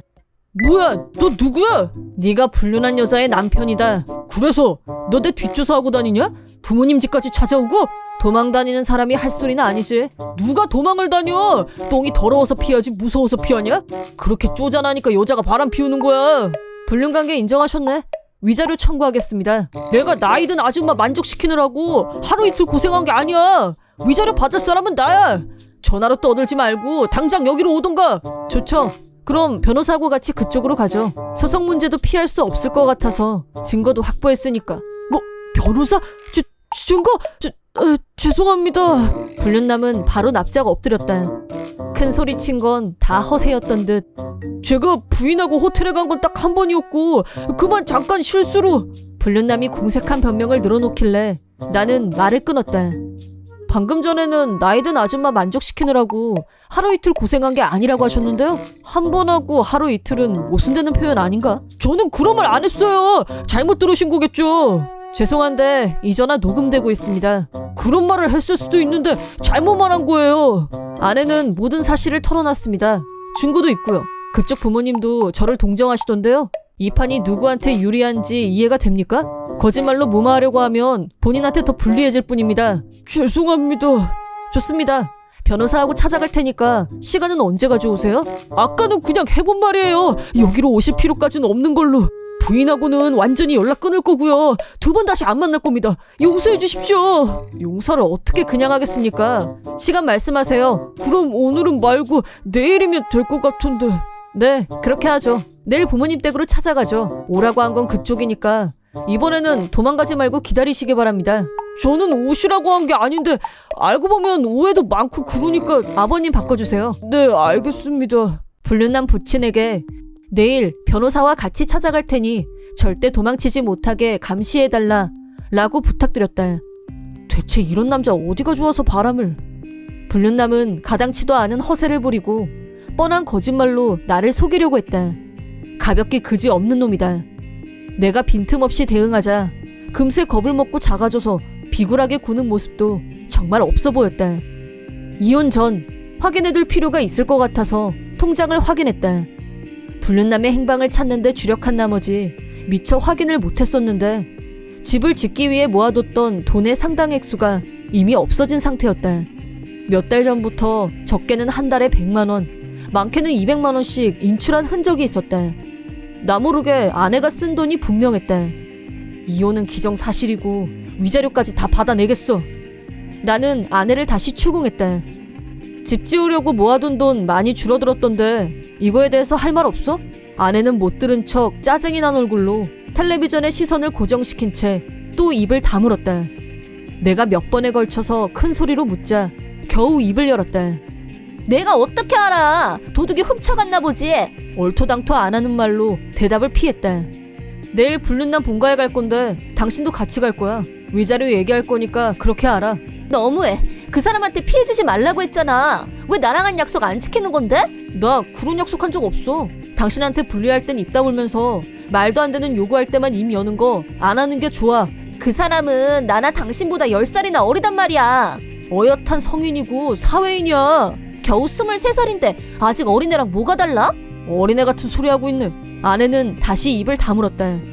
다음날 불륜남과 만나기로 약속한 날인데 불륜남 아버지한테서 아무래도 제가 잠든 시간에 몰래 도망친 것 같습니다 라는 연락이 왔다. 불륜남이 또 도망을 친 것이다. 아내에게 이 사실을 알리자 표정이 환해지면서 여유있게 웃어 보였다. 걔는 당신하고는 달라. 행동도 빠르고 머리도 잘 돌아가거든. 그놈이 갈만한 곳 알면 말해봐. 아내는 다시 묵비권을 행사했지만 뭔가 알고 있는 게 분명했다. 나는 아내에게 불륜남과 통화했던 내용을 들려줬다. 아줌마라는 단어가 나오자 충격받은 눈치였다. 내가 이혼하자고 했을 때보다 표정이 더 일그러진 느낌이었다. 좋아하는 여자를 아줌마라고 부르진 않지 않나? 걔는 너한테 진심 아니야. 묵비권까지 행사하면서 지킬 가치는 없다는 뜻이야. 아니야. 그 사람은 나를 사랑해. 마지막 발악을 했지만 잠시 후 정보를 불기 시작했다. 불륜남은 디자인을 위해서 작업실을 갖고 있다고 했다. 작은 아파트인데 거기서 작업을 하기보다는 주로 미래를 즐기는 장소로 이용한 모양이었다. 나는 불륜남의 부모님과 변호사를 거기로 불렀고 나도 출발했다. 물론 아내도 데리고 갔다. 다들 비슷한 시간에 불륜남 작업실 앞에 모였다. 작업실에는 유선전화가 있다고 해서 그 번호로 전화를 걸었다. 불륜남 핸드폰은 아무리 걸어도 받지 않았기 때문이다. 네, 기분 나쁜 태도로 대답하는 불륜남. 나야? 나가 누구야? 나 지금 기분 안 좋으니까 대답 제대로 해. 확 날려버리는 수가 있으니까. 날려버리려면 얼굴을 봐야 되지 않겠어? 지금 좀 보자. 마누라가 네 작업실 알려줬어. 변호사랑 친히 가줄 테니까. 변호사? 너 설마 어제 통화했는데 벌써 목소리를 까먹었나? 나야 나. 네가 불륜한 여자의 남편. 내가 너하고 마누라한테 위자료 청구할 거라고 했잖아. 그 전에 얼굴도 한번 보고. 너희 부모님하고 내 마누라 그리고 변호사도 네 얼굴 보고 싶어해. 나는 얘기할 거 아무것도 없어. 전화가 끊어졌다. 아마 또 도망칠 생각이겠지. 예상은 적중했다. 작업실에서 나오려는 불륜남을 나, 불륜남 부모님, 아내가 둘러쌌다. 변호사는 조금 떨어진 곳에 있었다. 너 아줌마라고 진짜 그랬어? 나한테 사랑한다고 분명히 그랬잖아. 제일 먼저 공격에 나선 건 아내였다. 완전히 빡쳐 있었다. 불륜남도 흥분한 상태였다. 아줌마는 좀 빠지라며 질세라 대들었다. 나는 녹음을 하면서 말했다. 그럼 대화를 시작해볼까요?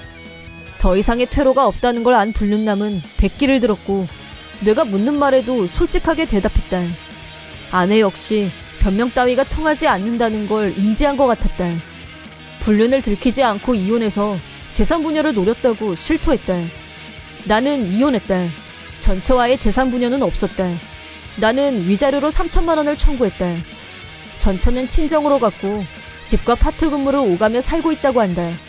친정 부모님의 철저한 감시 속에서 말이다.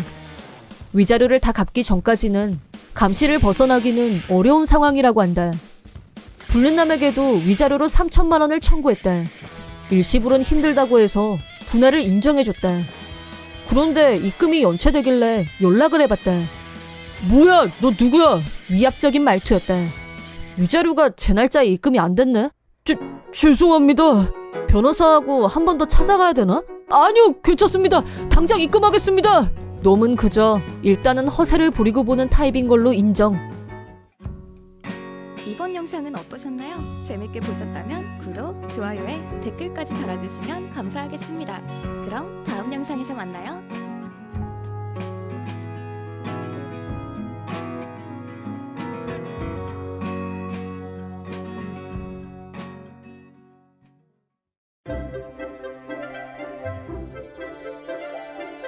사이다 무비튼.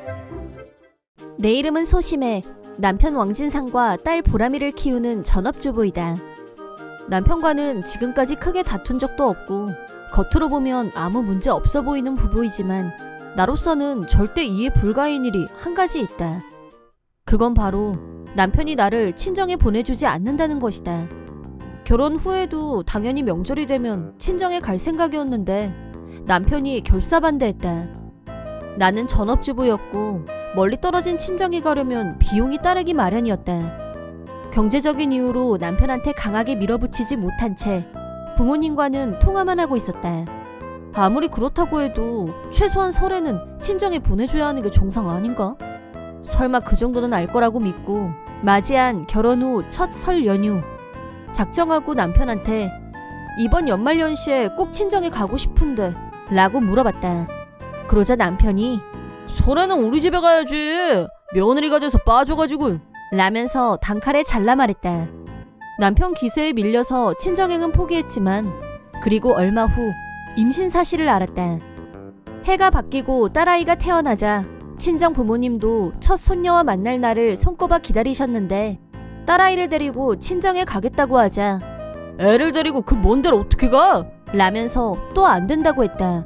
그 뒤로도 몇 번이나 친정에 가고 싶다고 말했지만 그때마다 남편은 안 된다는 말만 반복했다. 친정에 너무 가고 싶었던 나는 남편이 안 된다고 할 줄 알면서도 계속 말을 했다. 그렇게 딸아이가 3살이 됐을 무렵 엄마와 통화를 하는데 갑자기 엄마가 기침하면서 내가 요즘 기침이 계속 나오네 라고 했다. 걱정이 돼서 병원에 꼭 가보라고 했고 병원에서 천식이라는 검사 결과가 나왔다.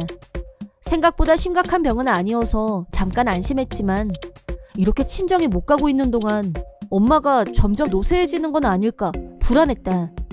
전화 통화를 할 때마다 엄마는 사진 말고 우리 보람이 얼굴 한번 보면 소원이 없겠다 라고 늘 말했다. 그래서 이번이 마지막이란 생각으로 남편한테 사정해보기로 했다. 퇴근해서 온 남편한테 할 말이 있다고 하자 남편이 너 또 친정 간다고 하려고 그러지? 뻔하지 뭐. 몇 번을 말해야 알아. 안 돼. 라고 했다. 내가 대체 왜 그러는 거야? 우리 엄마 아빠가 얼마나 보람이 보고 싶어 하는 줄 알아? 벌써 3살인데 한 번도 못 가봤다는 게 말이 돼? 라고 흥분해서 따지자 남편이 보람이한테는 친할머니 친할아버지가 있잖아. 너 시집 온 애가 아직도 옛날 가족한테 미련을 못 버렸냐? 라는 어느 시대에 온 건지 모를 말을 했다. 너무 놀란 나는 뭐 옛날 가족?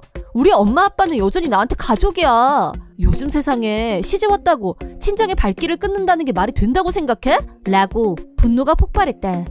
남편은 더 화를 내며 며느리가 됐으면 시 어른들을 공경하는 게 당연한 도리지. 벌써 3년도 더 지났는데 친정 갈 생각이 나고 말이야.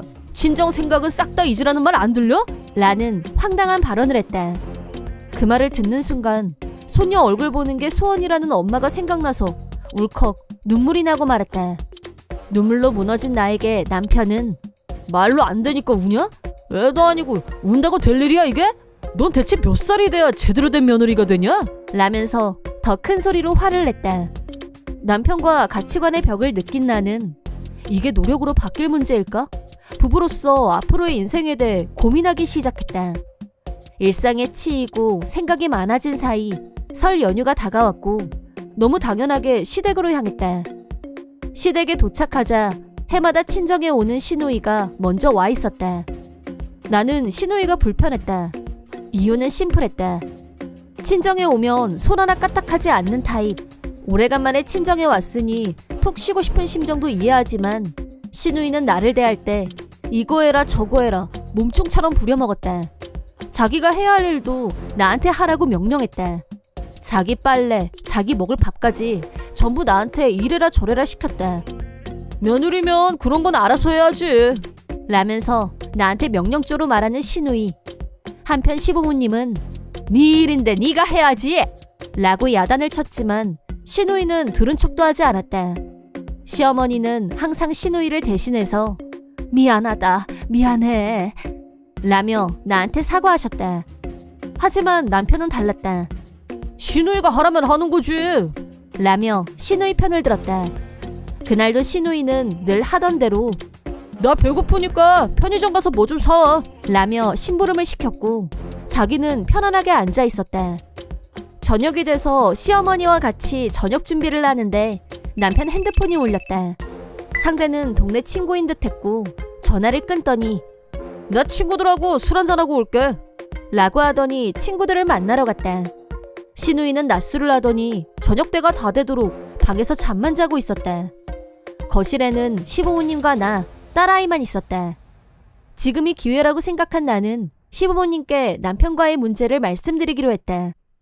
남편이 친정에 못 가게 해서 3년째 못 가고 있다는 말과 가치관이 너무 달라서 고민이라고 하자 시부모님은 몹시 놀라시면서 두 분이 서로 얼굴을 쳐다보셨다. 그러더니 시어머니가 실은 우리는 진상이한테서 네가 친정 부모님과 사이가 안 좋다고 들었어. 그래서 네가 친정에 안 가고 싶어 한다고 그랬거든? 라고 하셨다. 나는 절대 그런 일은 없다고 말씀드리자 시아버지가 심해야 내가 여비 줄 테니까 얼른 친정 갈 채비해라 라고 말씀하셨다. 그러자 그때 방에서 자고 있던 시누이가 갑자기 거실로 나왔다. 시누이는 가긴 어딜 간다는 거야. 제가 가면 내가 집에 왔어도 쉴 수가 없잖아 라면서 나를 못 가게 막았다. 그때 뭔가 감지한 나는 시누이에게 혹시 진상씨한테 가스라이팅 하셨어요? 라고 물었다. 누가 가스라이팅을 해. 나는 며느리가 해야 할 도리를 가르쳐줬을 뿐이야 라고 시누이는 말했고 온화하신 시아버지가 버럭 뭐라고 했는지 그대로 말해봐 라며 화를 내셨다. 그러자 시누이는 약간 주눅이 들었는지 결혼하면 여자는 옛날 가족은 버리고 남편 가족에게 봉사하는 게 상식이다 라고 대답했다. 시누이 말이 끝나자 시아버지가 분노하면서 남편한테 전화를 걸었다. 남편은 시아버지가 격노했다는 걸 알고 서둘러서 집으로 돌아왔다. 시아버지는 신우이와 남편을 무릎 꿇게 한 후 너희들은 안 해. 올케를 뭐라고 생각하는 거냐? 내가 단 한 번이라도 네 엄마 자유를 억압하는 거 본 적 있어? 라며 노발대발. 결론적으로 신우이는 명절에 친정에 와서 편하게 있으려는 얕은 생각으로 남편을 세뇌했고 해마다 나를 꼭 시댁에 붙잡아둬야 된다고 주입했다. 주범이 누구인지 알게 됐지만 그렇다고 해서 남편한테 면죄부를 줄 생각은 없었다. 시아버지 덕분에 정말 오래간만에 친정에 오게 된 나는 손녀와의 첫 대면에 감격하는 친정 부모님을 보면서 남편과 이혼할 결심을 했다. 지금까지의 상황을 말씀드리자 부모님은 네가 원한다면 친정으로 오라고 하셨다. 몇 년 만에 설 연휴를 친정에서 편안하게 보낸 후 이혼 서류를 챙겨서 남편이 있는 집으로 돌아왔다. 남편은 그날 바로 시부모님께 쫓겨나서 이미 집에 와 있었다. 내가 딸아이와 집에 들어오자 그동안 자기가 잘못한 일에 대해서 반성했다면서 바로 사과부터 했다. 하지만 나는 친정 부모님과의 소중한 시간을 남편에 의해 빼앗겼다는 사실을 용서할 수 없다고 한 후 이혼 서류를 건넸다. 남편은 상당한 충격을 받았는지 진심 아니지? 내가 사과할게. 한 번만 용서해줘. 앞으로는 가고 싶을 때 아무 때나 친정에 가도 돼. 라고 했지만 이미 결심한 이상 번복은 없었다. 내 사인이 들어간 이혼 서류를 올려놓고 짐을 싸서 나오자 남편이 따라 나오면서 계속 미안하다고 했다. 그런 남편을 무시하고 나는 친정으로 다시 왔다. 하지만 남편이 이혼에 합의해주지 않고 시간을 끌어서 시부모님께 상의했는데 시부모님은 이혼이란 말에 마음 아파하셨지만 내 입장을 생각한다면 충분히 이해된다면서 만류하지 않으셨다. 시부모님의 설득에 힘입어 남편이 마침내 이혼에 동의했다. 매달 양육비 지급을 약속받은 후 완전히 결별했다. 남편과 시누이에 대한 시부모님의 분노는 풀리지 않았고 시댁에 오는 것도 금지하셨다. 가족을 잃고 혼자가 된 남편은 외로울 때마다 보람이 보고 싶어. 라면서 연락을 해왔지만 우리 부모님이 그런 말 할 때 당신 뭐라고 했어? 안 된다고 했지? 이제 그 심정을 좀 알겠니? 라고 하고 전화를 끊었다. 자기가 저질렀던 만큼 되돌려 받았으니 이제 조금은 내 마음을 이해하게 되지 않았을까? 한편 신우이는 지금까지 시부모님한테 매달 생활비를 받아서 쓴 모양이었는데 이번 일로 생활비 보조가 완전히 끊겼고 생활비가 없다 보니 빚을 냈고 매일매일 빚만 쌓여가고 있다고 한다. 친정으로 돌아온 나는 딸아이와 함께 부모님과 살면서 근처 빵집에서 파트 근무를 시작했다. 남편한테 억압당하면서 사는 것보다는 지금 생활이 몇 배는 더 행복하게 느껴진다. 앞으로도 전 남편과는 최대한 교류하지 않기로 마음먹고 있다. 이번 영상은 어떠셨나요? 재밌게 보셨다면 구독, 좋아요에 댓글까지 달아주시면 감사하겠습니다. 그럼 다음 영상에서 만나요.